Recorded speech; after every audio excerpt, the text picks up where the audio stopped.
Taste the Daily. Athiveera Ramamaniyan sir, AIADMK தொண்டர்களின் உற்சாகத்திற்கு காரணம் என்ன? அதிமுக தலைமையிலான என்டிஏ கூட்டணியில் உள்ள கட்சி தொண்டர்களின் உற்சாகத்திற்கு காரணம் என்ன? ரெண்டுக்கும் காரணம் இந்த கூட்டணி ஒரு மிகப்பெரிய கூட்டணியாக அமைந்திருக்கிறது. அதாவது அனைத்து தொண்டர்களும், நீங்கள் சொல்கிற அனைத்து பிரிவில் இருக்கக்கூடிய தொண்டர்களும் இப்படி ஒரு கூட்டணி அமைந்தால் மிகப்பெரிய வெற்றியை பெறலாம் என்று அவர்களுக்குள் எண்ணிக்கொண்டிருந்தார்கள். அந்த எண்ணம் நிறைவேறியதால் அனைத்து தரப்பு தொண்டர்களும் மிகப்பெரிய எழுச்சியோடும் தேர்தலை எதிர்கொள்வதற்கு இன்னும் பன்மடங்கு ஆர்வத்தோடும் கிளம்பி வந்திருக்காங்க அப்படிங்கிறத முதல்ல நம்ம பார்க்கலாம்.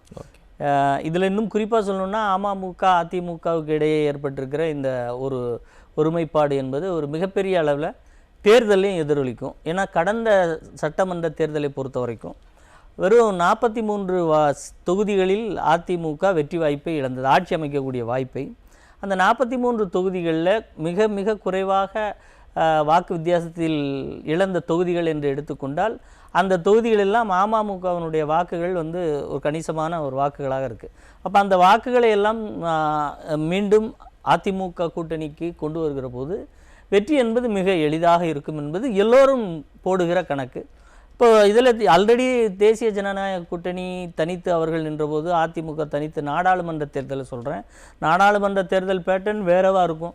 அப்படி இருக்கக்கூடிய அந்த தேர்தலையே ரெண்டு கூட்டணியோட வாக்குகளை சேர்த்தோன்னா கிட்டத்தட்ட 80க்கும் மேற்பட்ட சட்டமன்ற தொகுதிகளில் நாடாளுமன்ற தேர்தலில் இந்த ரெண்டு கூட்டணியுடைய வாக்குகள் சட்டமன்ற வெற்றியாக பார்க்கப்படுகிறது.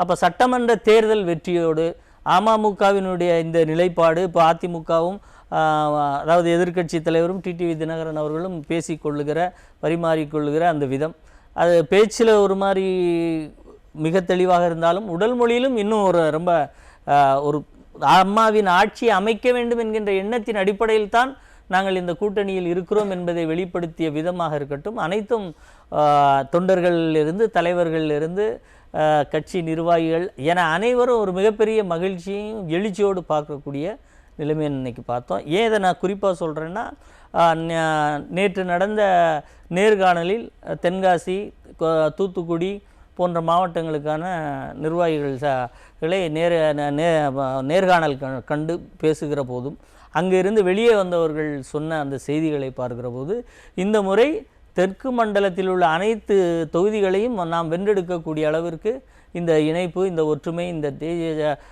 அதிமுக தலைமையிலான இந்த கூட்டணி மிகப்பெரிய அளவில் எல்லோரிடமும் ஒரு எழுச்சி இருக்குங்கிறத அங்கே இருக்கக்கூடிய ஒரு ஒன்றிய கழக செயலாளர்லேருந்து பேரூர் கழக செயலாளர்கள், கட்சியினுடைய அனைத்து நிர்வாகிகளும் சொல்கிறாங்க. அப்போ இதுதான் ஒரு முதல் கட்டத்திலே ஒரு வெற்றிக்கான இடத்திற்கு வந்திருக்கிறோம் அப்படிங்கிறது. ஏன்னா ஒவ்வொரு ஒன்றிய செயலாளரும் பேரூர் கழக செயலாளர் இவங்க எல்லாமே அங்கே களத்தில் இருந்து பார்க்கக்கூடியவர்கள். இப்போ அவர்களுடைய அனைவருடைய ஒப்பீனியனையும் கேட்கக்கூடிய வாய்ப்பு நேற்று நமக்கு கிடைத்தது. அந்த அடிப்படையிலும் பொதுவாகவே இப்போ நம்ம நிறைய இடங்களுக்கு போகிறோம், நம்ம நிறைய சேனல்ஸில் டிபேட் பண்ணும்போது சக விருந்தினர்களே ஒரு வழியாக ஸ்ட்ராங்காக கூட்டணியை கட்டமைச்சிட்டிங்களே அப்படின்னு சொல்லக்கூடிய நிலைமைக்கும் வருது. அப்போது எல்லா மட்டத்திலையும் இந்த கூட்டணி என்பது மிகப்பெரிய அளவில் எல்லோரையும் ஒரு வெற்றி பெறுவதற்கான கூட்டணி என்கின்ற எண்ணத்தை முதல்ல கொடுத்துருச்சு. அந்த எண்ண ஓட்டம் தான் மிக மிக முக்கியம் எந்த தேர்தலையும். அதிலும் 180 தொகுதிகளுக்கு நேரடியாகவே எதிர்க்கட்சி தலைவர் சுற்றுப்பயணம் போய்விட்டு வந்திருக்கக்கூடிய இந்த நிலைமையாக இருக்கட்டும். இப்போ அடுத்து அதாவது ஒரு ட்ரெய்லர் மாதிரி ஒரு 5 வாக்குறுதிகள் விட்டதே ஒரு மிகப்பெரிய அளவில் அது மக்களிடம் ரீச் ஆயிருக்கு. இப்படி அதிமுக தலைமையினால் இந்த கூட்டணி தேர்தலை எதிர்கொள்கிற விதம், கூட்டணியை கட்டமைக்கிற விதம், அந்த தலைவர்களுக்குள் இருக்கக்கூடிய ஒரு இணக்கமான சூழ்நிலை, எப்படியும் இந்த திமுக ஆட்சியை விரட்டிவிட வேண்டும் என்கிற அந்த ஒற்றை இலக்கு, இது அனைத்தும் மிக மிக பாசிட்டிவாக எல்லோராலும் பார்க்கப்படுகிறது. இப்போ கட்சி தொண்டர்களோட மனநிலையை பூர்த்தி செய்தது ஒரு பக்கம் இருந்தால் கூட தமிழக மக்களின் மனநிலையை இந்த கூட்டணி பிரதிபலிச்சிருக்கா? 100% பிரதிபலிச்சிருக்கு சார். அதனால தான் தேர்தல் வாக்குறுதிகள் 5மே மிகப்பெரிய அளவில் எல்லா மக்களாலும் பார்க்கப்படுகிறது. ஏன்னா இந்த தேர்தல் வாக்குறுதியை கொடுத்தவர்கள் அதிமுக கூட்டணியை சார்ந்தவர்கள் கொடுக்குறார்கள். அதிமுக கூட்டணியில் ஒரு வாக்கு அதிமுகவால் கொடுக்கப்படுகிற வாக்குகள் என்பதெல்லாம் உடனடியாகவே செய்யப்படுங்கிறது மக்களுக்கு தெரியும். இல்லை, நான் ஏன் இந்த கேள்வி வைக்கிறேன்னா, மக்கள் சொன்னாங்க இவங்க தனித்தனியாக நிற்கிறதுனால தான் திமுக எளிதாக வெற்றி பெறாங்க, இவங்க ஒன்று சேர்ந்தால் இவங்க வெற்றி பெறலாம் அப்படிங்கிற அந்த மனநிலை வந்து களத்தில் எதிரொலிச்சதுனால இந்த கூட்டணி வந்து இயல்பாக அமைஞ்சிருக்கான்னு கேட்குறேன். நிச்சயமா. நான் அதனால தான் சார் சொன்னேன். கடந்த தேர்தலுக்கும் அதாவது அதிமுகவுக்கு தேவையான வாக்குகள் வெறும் 1,83,000 வாக்குகளில் தான் ஆட்சி மாற்றமே நடந்தது. அப்போது அமமுக தனியாக நிற்கிறது. அப்போ அமமுக நேரடியாகவே 22 தொகுதிகளில் அதிமுக வெற்றி வாய்ப்பை தட்டி பறித்தது. அதுபோக இப்போ பரவலாக ஒரு எண்ணம் இருக்கு இல்லையா, இப்போ பிரிஞ்சிருக்காங்க, அப்படி இருக்கோ இல்லையோ, ஆனால் இவங்களா கட்டமைச்சு விடக்கூடிய அந்த பொய் பிரச்சாரம் இந்த முறை எடுபடாது. அடுத்து இப்போ அங்கே இருக்கக்கூடிய தொண்டர்களும் அதிமுக தொண்டர்களும் மற்றும் பிற கட்சிகளில் இருக்கக்கூடிய தொண்டர்களுக்கும் இது ஒரு ஸ்ட்ரென்த்தாக பார்க்குறாங்க. இப்போ பிரிவு அப்படிங்கிற மனநிலைங்கிறது இங்கே எதுவுமே இல்லை. அப்போ இவர்கள் ஒருமித்த கருத்தோடு ஒட்டுமொத்த வாக்குகளும் ஒரே புள்ளியில் இணைக்கப்படுகிற போது வெற்றி என்பது மிக மிக எளிது. ஏன்னா திமுக இந்த ஒரே ஒரு பொய் பிரச்சாரத்தை வைத்து வெறும் சொற்ப வாக்குகளில் தான் இந்த ஆட்சி மாற்றத்தை செய்தது.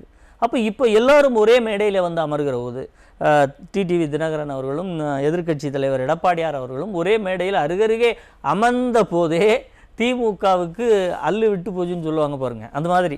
ஏன்னா அவர்கள் இதை வைத்து தான் ஒரு பெரிய ட்ரம்ப் கார்டு அரசியலில் இவங்க தனிச்சுங்க, அதிமுக கட்சி ஸ்ட்ரென்த்து கம்மியாக இருக்குங்கிற மாதிரிலாம் கிளப்பி விடுறது. அந்த ஒரு சின்ன ஒரு குறைபாடு கூட இந்த தேர்தலில் இல்லை. அப்படிங்கிற போது இரண்டு பக்கத்தில் உள்ள தொண்டர்களுக்கும் ஒரு மிகப்பெரிய உற்சாகமும் எழுச்சியும். சேர்ந்தால் வெற்றி என்பதை இவர்கள் யார் சொல்வதா, இது எங்களுக்கே தெரியுமே, இதுதான் தொண்டர்களுடைய மனநிலை. அதை தான் கேட்டேன். ஆமாம், இது அவங்க மிக இயல்பாக சொல்கிறாங்க சார். நிச்சயமாக சார். அது தமிழ்வேந்தன் ஒன்று சொல்ல வந்தார். எப்படின்னா திமுகவில் 50 பேர் எங்கள் கூட இருக்காங்க அப்படின்னு. சார், திமுக 15 கட்சிகளோட கூட்டணிக்கு வந்து அதிமுகட்ட தோற்றுட்டு போன வரலாறுகள்லாம் நிறைய இருக்குது. அதனால் எண்ணிக்கையில் அதிகமான இருக்கிறதுனால அது பெரிய கூட்டணி அப்படின்லாம் சொல்ல முடியாது. ஏன்னா தமிழகத்தில் பெரிய கட்சின்னு பார்த்தா இன்றைக்கும் அதிமுக தான். அதிமுகவோடு இன்றைக்கு அதுக்கு ஈக்குவலான பல நிலைகளில் ஒர்க் பண்ணிக்கிட்டு இருக்கிற ஒவ்வொரு பிராந்தியத்திலும் மிகப்பெரிய செல்வாக்கு பெற்ற கட்சிகளும் இணையும் போது அதனுடைய ஓட்டிங் மடங்கும் வெற்றிக்கான அந்த விகிதாச்சாரமும் எங்கேயோ போய் நிற்கிது. ஸோ அதனால தான் வந்து இந்த கூட்டணியை எல்லோரும் மிகப்பெரிய வெற்றி கூட்டணியாக பார்க்காங்க. நீங்கள் அவர்கள் அந்த வரிசையை அத்தனை கூட்டணியை சொல்லி நான் சொல்ல மாதிரி வெறும் 1,83,000 ஓட்டில் தான் ஜெயிக்க முடிஞ்சுது. நான் காங்கிரஸ் வச்சுருக்கேன், நான் அதிமுக வச்சுருக்கேன், நான் இருக்கிற எல்லா கட்சியும் வச்சுருந்து ஏன்னா பெரிய மிகப்பெரிய வித்தியாசத்தில் தேர்தல் ரிசல்ட்டை பார்த்து எல்லாம் அசந்துட்டாங்களா? என்ன ஒரு நெக் டு நெக் ஃபைட்டு. அதனால் அங்கே அந்த கூட்டணியிலும் இப்போ என்ன பிரச்சனைன்னா, முதல்ல காங்கிரஸ் கண்டினியூ ஆகுமா ஆகாதாங்கிறதுக்கு இப்போ கேரளாவிலையும் இப்போ தேர்தல் வருது நம்மளோட சேர்ந்து. இங்கே திமுகவோட கூட்டணி வச்சா விஜய் ஒரு 5 எம்எல்ஏ 6 எம்எல்ஏ அவங்களுக்கு கிடைப்பாங்க. ஆனால் விஜயோட கூட்டணி வச்சா காங்கிரஸுக்கு கேரளாவில் விஜய் ரசிகர்கள் ஒரு 2% ஓட்டு கிடைச்சா கூட ஆட்சி மாற்றமே நிகழும். அப்போ ஆட்சி மாற்றம் முக்கியமாக 5-6 எம்எல்ஏ முக்கியமானு யோசிச்சாங்கன்னா அதனால தான் விசில் ஊதுது தமிழ்நாட்டுன்னு அவங்க சொல்கிறது. அது போக இன்னொரு செய்தி என்ன வருதுன்னா, இப்போ இந்த நெருக்கடி, இந்த தேசிய ஜனநாயக கூட்டணி அதிமுக தலைமையில் மிகப்பெரிய அளவில் கூட்டணி கட்டமைக்கப்பட்ட உடனே இப்போ என்ன பேச்சு நடக்குது அப்படின்னா, காங்கிரஸ் எங்களுக்கு ஆட்சி அதிகாரத்தில் இடம் கொடுன்னு கேட்குறாங்க. அப்போ கூட்டணி ஆட்சின்னு சொன்னதுக்கே அங்கே பார்த்தீங்களா இவங்க கூட்டணி ஆட்சின்னு சொல்லிட்டாங்க அப்படின்னு நேரடியாக நெத்தியில் அடித்த மாதிரி ஆட்சியில் பங்கு கொடுறா அப்படின்னு கேட்குது காங்கிரஸ். பதில் சொல்ல முடியுதா எங்கேயாவது? என்ன திரைமறைவாக பேசுகிறாங்கன்னு பேப்பரில் செய்தி வருதுன்னா, ஐயா நீங்கள் ஆட்சியில் பங்கெல்லாம் கேட்காதீங்க, அஸ்ஸாம் மாநிலத்துக்கு காங்கிரஸ் நீங்கள் தான் நிற்க போகிறீங்க, அங்கே என்ன தேர்தல் செலவோ அதை கூட நான் ஏற்றுக்கிறேன்னு திரைமறைவில் பேசிக்கிட்டு இருக்கு இந்த கட்சி. இவங்க ஸ்ட்ராங்காக இருக்காங்களாம், பலமாக இருக்காங்களாம். இதெல்லாம் வெளியே ப்ரூவ்டா சார்? நீங்கள் என்ன பேசிக்கிட்டு இருக்காங்க எல்லாத்தையுமே ஒரு சைடில் காங்கிரஸ் லீக் பண்ணிக்கிட்டே இருக்கு வெளியே.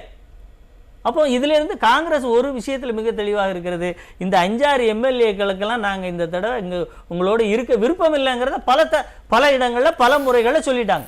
சட்டமன்ற உறுப்பினராக இருக்கிறவரே வந்து வெளியே ஆட்சியில் பங்கு கொடுக்கணுங்கிறதெல்லாம் ரொம்ப தெளிவாக சொல்லிட்டாங்க. அப்போ பலகீனத்தின் உச்சமாக தான் அந்த கட்சி இருக்குது. இப்போ இந்த கூட்டணி இன்னும் ஸ்ட்ராங் ஆன உடனே அப்போ இவங்களுடைய நெருக்கடியால் திமுக திணறி கொண்டிருக்கிறதுங்கிறது தான் யதார்த்தமான உண்மை. இல்லைன்னா இன்னொரு மாநிலத்தில் நடக்கக்கூடிய தேர்தல் செலவை நான் ஏற்றுக்கிறேன்னு சொல்லக்கூடிய அளவுக்கு திமுக இறங்கி போயிருக்குன்னா அங்கே பலம் இருக்கா? எது பலமான கட்சி? அப்போ உண்மையிலேயே திமுக இந்த கூட்டணியால் திக்கு திணறி நிற்கிறது. தங்க கூட்டணிக்குள்ளே வரக்கூடிய கோரிக்கைகளை என்னென்ன கோரிக்கைகள் யார் எழுப்புவாங்களோ என்று பதறி போயிருக்கிறது. அதனால தான் இன்னும் அந்த பேச்சுவார்த்தை ஓப்பன் பண்ணாமலே ஒளிஞ்சு கிடக்குறாங்க. நன்றி சார்.